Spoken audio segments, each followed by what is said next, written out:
It's Tier 2 time. Welcome to the obscure tier of my Fallout 4 Iceberg.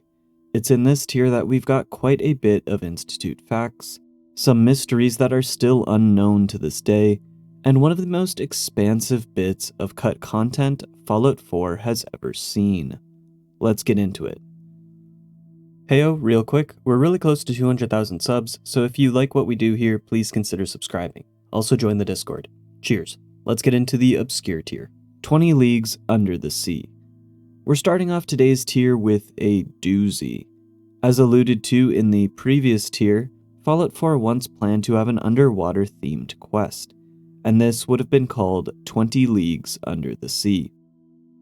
Upon completing the Here There Be Monsters quest with Captain Zhao and the Yangtze, your aquatic adventures would have continued. The player would join up with Zhao and set sail to Vault 120, a secret underwater vault.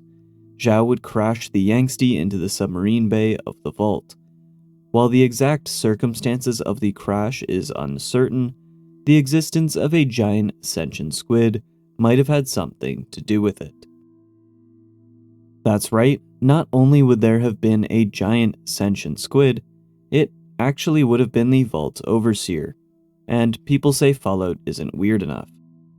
Anyway, the quest would have you venture through the vault, encountering various robotic ambushes and the likes, until you'd confront the Squid Overseer. The player would seemingly be given two choices: either release the Overseer to the wild, or not, leaving them trapped in Vault 120. Now, one might ask, Nort, if the quest was cut from the game, how do we know so much about it? And, well, while the quest was cut from Fallout 4, various game files, including cells, scripts, and quest stage markers, were found left over in the Fallout 76 game files.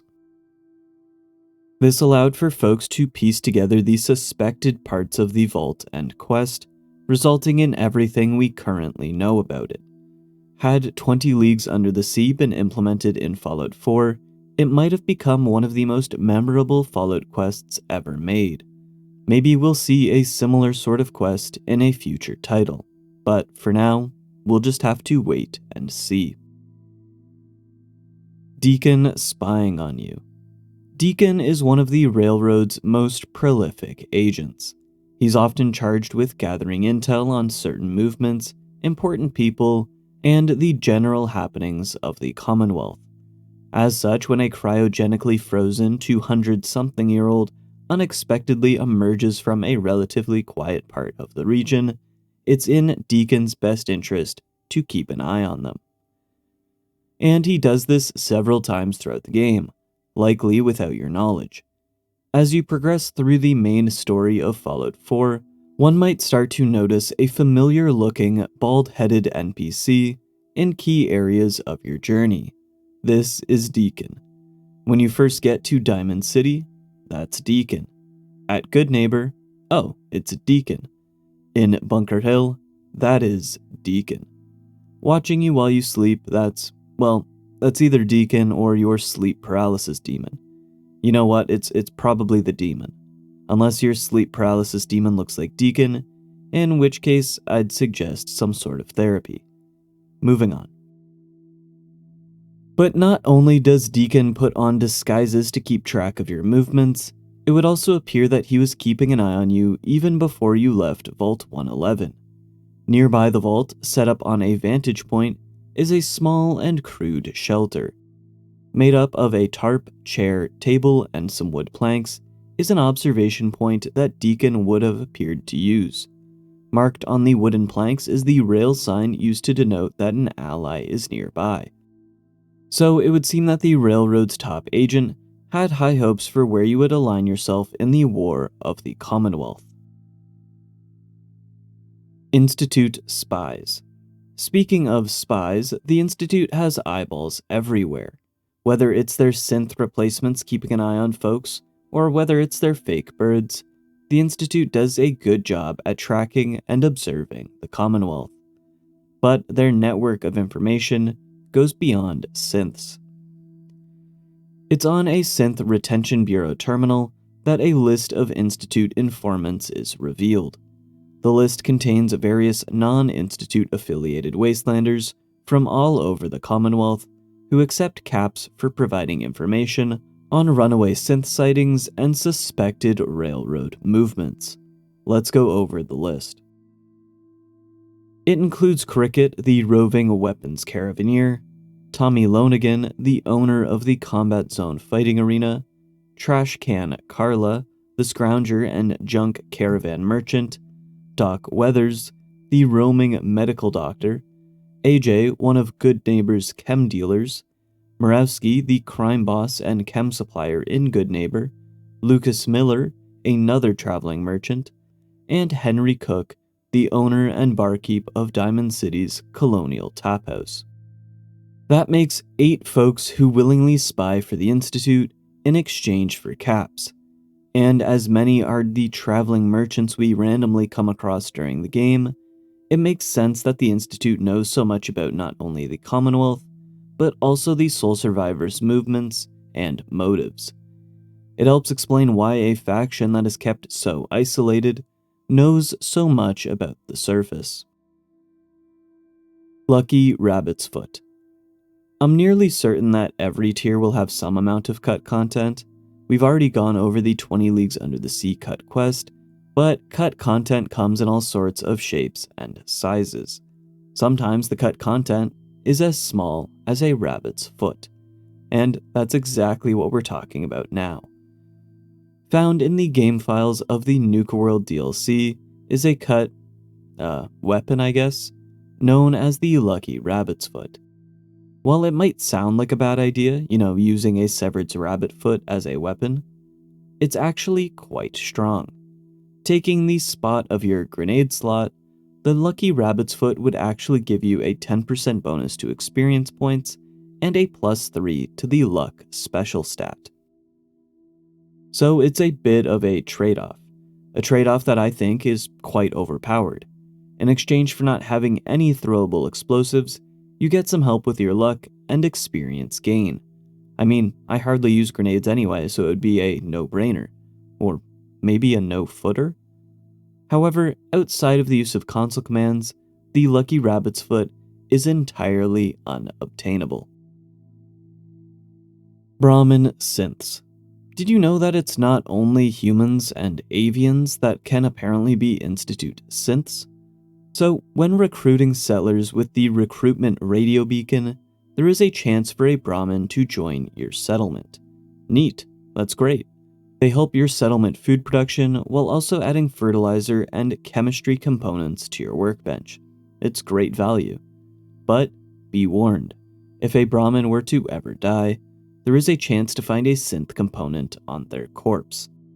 The extent of the Institute observation network is truly absurd. Freefall legs. I'm a little embarrassed to say that I didn't know about this item for the longest time. It's within the mass fusion building that one has the opportunity to acquire this unique pair of combat armor legs. They're in a small room near the top of the building's interior. It's actually very, very hard to get to. With help from a power armor jetpack or using some exploits, one can get a hold of the legs. Each leg has the Acrobat legendary effect, reducing limb damage, and when worn together, they completely negate any fall damage. They're a handy piece of armor that allow those who do not want to wear power armor for a chance to become immune to fall damage without having to get in that bulky tank suit. Fun fact, they also appeared in the Fallout MTG set, being depicted in the Lightning Greaves card. Cut Sentry Turret. Fallout 4 introduced a base building mechanic to the franchise. While I'm personally not a big fan of it, it has become a beloved feature of the game, with players making some wild and cool settlements. Part of the settlement mechanic involves random raids, and in order to repel these raids, one must build up some defenses and prep your settlers with the appropriate gear. Typical defenses include automated turrets and traps. However, cut from the game was something that looks straight out of a Call of Duty kill streak, and that was the mounted minigun. The mounted minigun would act as an operated stationary minigun. Like the guard post settlement object, a settler would have to be assigned to operate the minigun in order for it to be used to repel raids. The mounted minigun would have provided 10 to the settlement's defense value, double that of the traditional automated machine gun turret.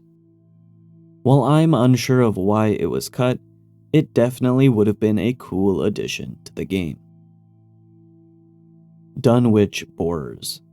It's not a Fallout 4 compilation video without mentioning the mystery of Dunwich. One of the scariest locations in the Fallout franchise is the Dunwich Borers. The Dunwich Borers serve to continue the mystery of Dunwich that was started in Fallout 3 with the Dunwich Building. Found in the northern part of the Commonwealth, this old quarry seems a little mundane at first glance. However, as one descends into its depths, a darker story than one might expect starts to reveal itself. At its surface, Dunwich Borers appears to just be an abandoned industrial site that raiders had decided to take over. However, as you venture deeper into the mine, things start to get a bit weird. Strange visions begin to plague the sole survivor. These hallucinations offer brief glimpses of pre-war miners and cult-like rituals. Something clearly went very wrong here before the bombs fell. At the bottom of the mine, the mystery reaches its peak. There, players encounter a large sacrificial chamber and 4 named ghouls. Past these nuisances, the player is finally rewarded for their haunting excursion. At the bottom of a foggy pool is an altar. 2 mini-nukes flank a unique machete, Krem's Tooth. Quite the journey for a neat-looking blade. The suspected story of the Dunwich Borers says that the marble mine was simply a front and that the pre-war Dunwich Borers LLC company was actually searching for some occult artifacts. Holotapes throughout the mine describe one of the project managers discovering this cover-up. However, rather than being rewarded for keeping things under wraps, management likely had him and the other project managers sacrificed. The 4 project managers share names with the 4 named feral ghouls previously mentioned. This tale coincides with prior information about Dunwich from Fallout 3 and Point Lookout, in that the Dunwich family was interested in the occult, specifically an eldritch deity named Ulg Quoltoth. What makes Dunwich Borers and the overall Dunwich mystery so chilling is how little is explained through the games. There are a lot of question marks and plenty of speculation that surrounds Dunwich, Ulg Quoltoth, and the suspected connection to dark magic, ghouls, and visions of the past. While we can confirm that Dunwich is a clear reference to the works of H.P. Lovecraft, specifically the Dunwich horror short story, not much else can be outright confirmed. It's a haunting mystery that has kept fans intrigued for decades. Pre-war jet. This one has sparked some controversy online, and for some reason is one of the more divisive subjects in the Fallout universe. So, Vault 95 is one of Vault-Tech's most depraved experiments. They invited folks who struggled with addiction to become its vault dwellers. Once there, they would perform some experimental rehabilitation techniques to bring these folks back to a state where dependency on chems was no longer required. Nort, how is that a bad thing? Well, the vault operated as mentioned for about 5 years or so. However, after that allotted time, a Vault-Tech agent who had been posing as a vault dweller would expose the other dwellers to a hidden chem stash, reintroducing them to the harmful chemicals that they had just been weaned off of. The bonds that the dwellers had formed after shared trauma and struggles were quickly shattered after chems had been reintroduced back into their lives. In fact, violence almost immediately erupted. We don't truly know the details of the events that unfolded afterwards, but based on the many skeletons dressed in vault jumpsuits, it's likely that they tore each other apart. Quite grim. But that's not what this entry is about, actually. Found inside Vault 95 are all sorts of chems, one of which was suspected to be solely a post-war creation, and that is Jet. You see, Jet was first introduced into the Fallout series in Fallout 2. It played a pretty big role in one of the stories of the game, being an illegal chem that the Mordino crime family used to become one of the most powerful families in New Reno, and a teenager, Myron, was to thank for this. Myron, a wastelander, claimed to be the creator of Jet. So when some Fallout fans saw Jet in a pre-war vault, this caused all sorts of chaos in the community, with hateful cries of retconning all the lore and the likes drowning out a much more plausible theory. What if pharmaceutical Jet did exist pre-war, and Myron, this wasteland child, also happened to craft the same kind of chem? Both scenarios can exist, both can be called Jet, and it doesn't break the lore. Just because something wasn't mentioned in the past in one game doesn't mean that it can never happen or will never happen. The whole pre-war Jet debate was a silly thing that could easily be explained away in lore. Sometimes you just need to fit the pieces together instead of throwing out the whole puzzle. Pre-war Jet exists. Myron's created Jet exists. Hell, I mean, even Dixon in New Vegas made his own Jet.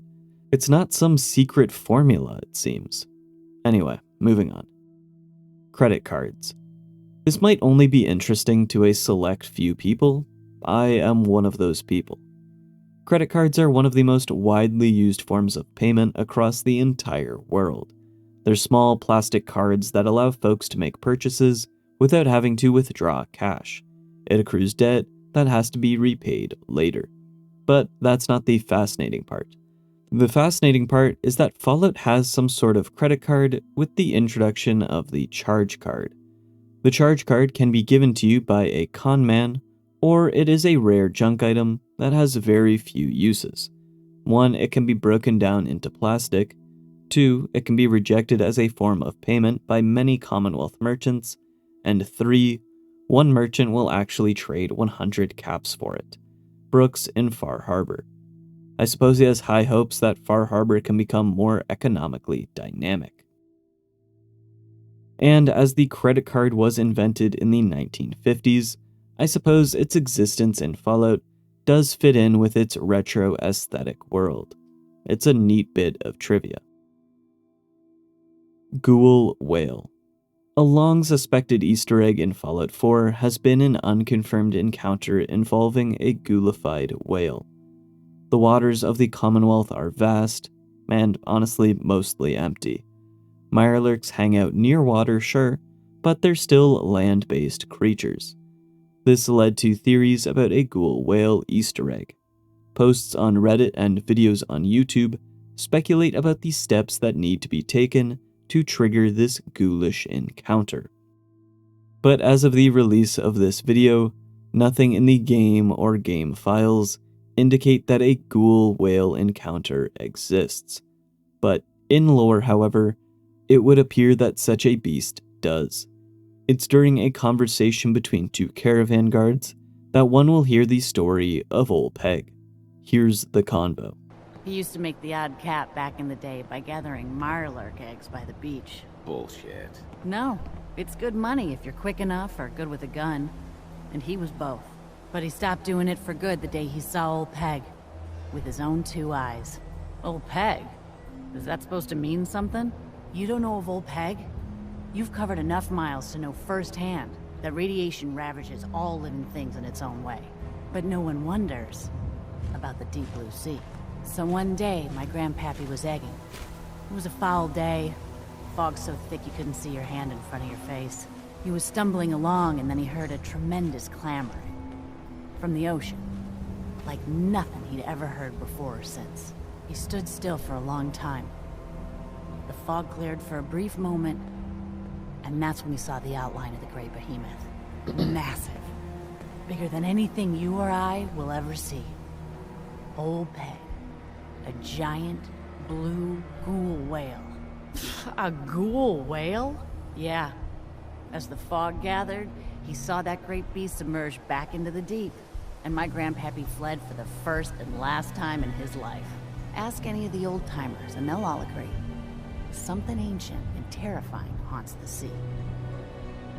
So it would seem that the waters of Boston are not as empty as one might have previously thought. It's not Nora's story. I'll admit, this isn't something I've thought about much. In nearly all of my Fallout 4 playthroughs, the sole survivor is Nate, not Nora. So this entry has rarely crossed my mind. But after doing some reflecting and reading old Reddit posts, it's come to my attention that Fallout 4 isn't really Nora's story. The intro dialogue will always be that of the male sole survivor, and your survival skills in the wasteland can be explained through your military background.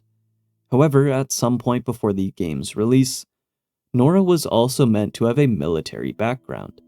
Dialogue lines found in the game files reflect this, though at one point or another, these lines were hidden, and their place in the dialogue trees were replaced with ones reflecting a more civilian life, notably as a lawyer.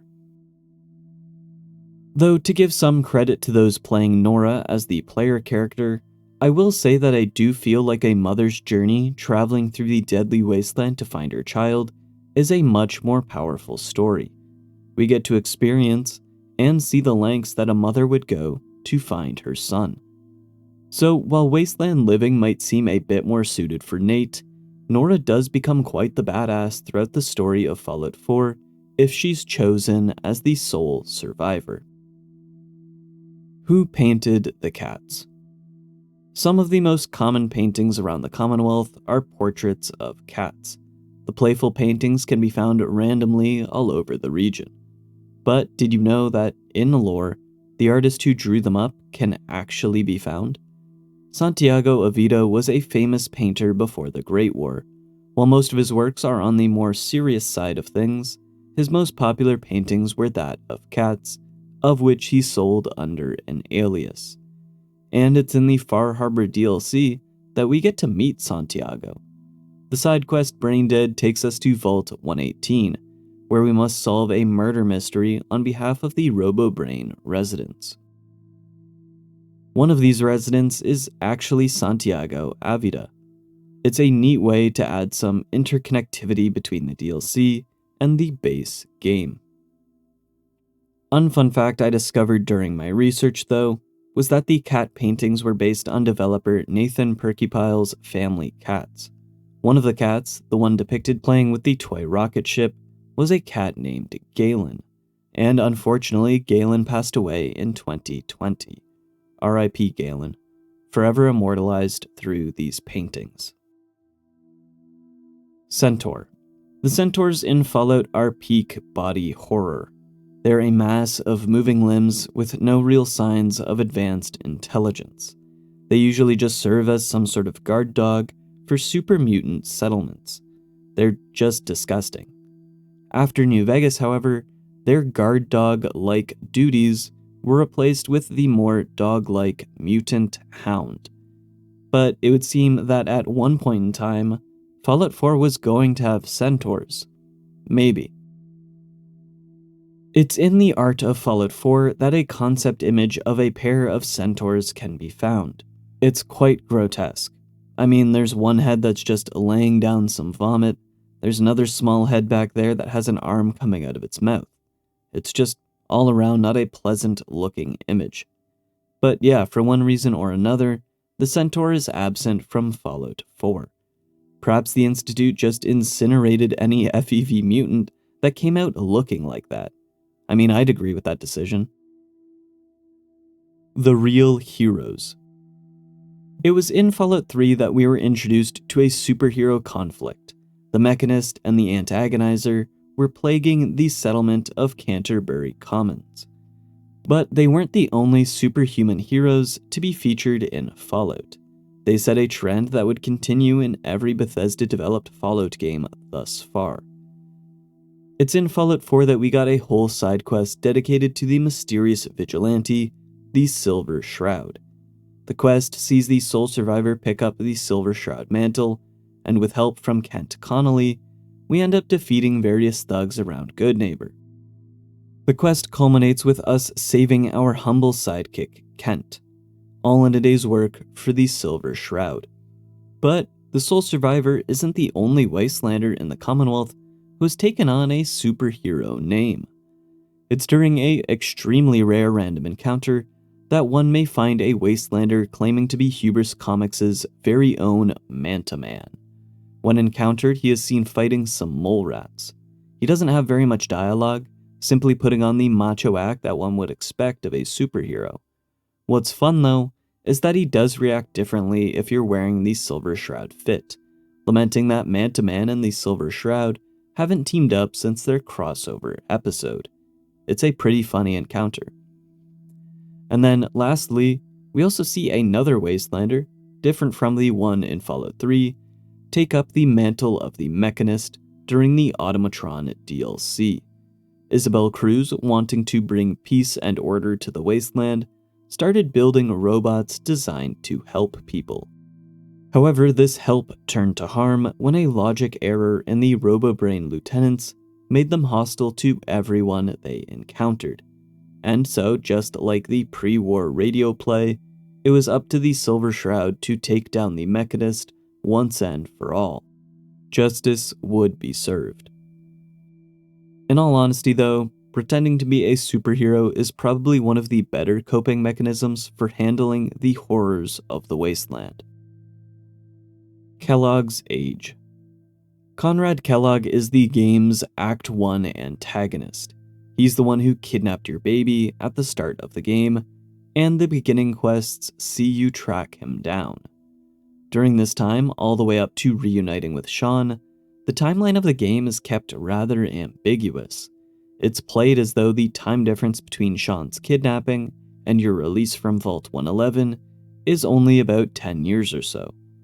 The sole survivor agrees that the kid Valentine saw with Kellogg must be Sean. When first encountering Kellogg at Fort Hagen, we see that he hasn't physically aged all too much. And when exploring Kellogg's memories, we see Sean as a child. While in hindsight we know that this would be Synth Sean, the fact isn't revealed until later in the game. All in all, the game keeps its timeline quite ambiguous. But the reality is that rather than only a decade passing, 60 years have actually passed. Sean is no longer a child, but an elderly man. This leaves one lingering question. How old is Kellogg exactly? Well, to find out his exact age, we need to get into his memories, but also get into the script notes for his dialogue. It's during a voiceover in one of his memories as a child that a radio is reporting on the founding of the NCR. So he was a child when the NCR had been officially founded in 2189. Then the script notes read, voiceover narration style, memory of yourself at 10. So this makes Kellogg 10 years old in 2189, which means he was born in 2179. And as we take part in Kellogg's death in 2287, the year Fallout 4 takes place, that puts Kellogg's age at 108. Now, this prolonged life would be explained away through the experimental cybernetic enhancements that the Institute provided the Merc. Still, Kellogg is old as heck. Pink Ghouls. Fallout 4 has a ton of flavorful locations that some might miss. One of these is the Suffolk County Charter School. Located south of Hyde Park is an old pre-war charter school. In exchange for additional funding, the school's principal agreed to test run an experimental nutrition program. This would be called the Nutritional Alternative Paste Program, or NAP. Developed by both Vault-Tec and the United States government, NAP required that all food consumption on school property be limited to strange pink paste. While we don't know exactly what the pink paste is made of, a complaint letter found on a terminal does document some bizarre side effects.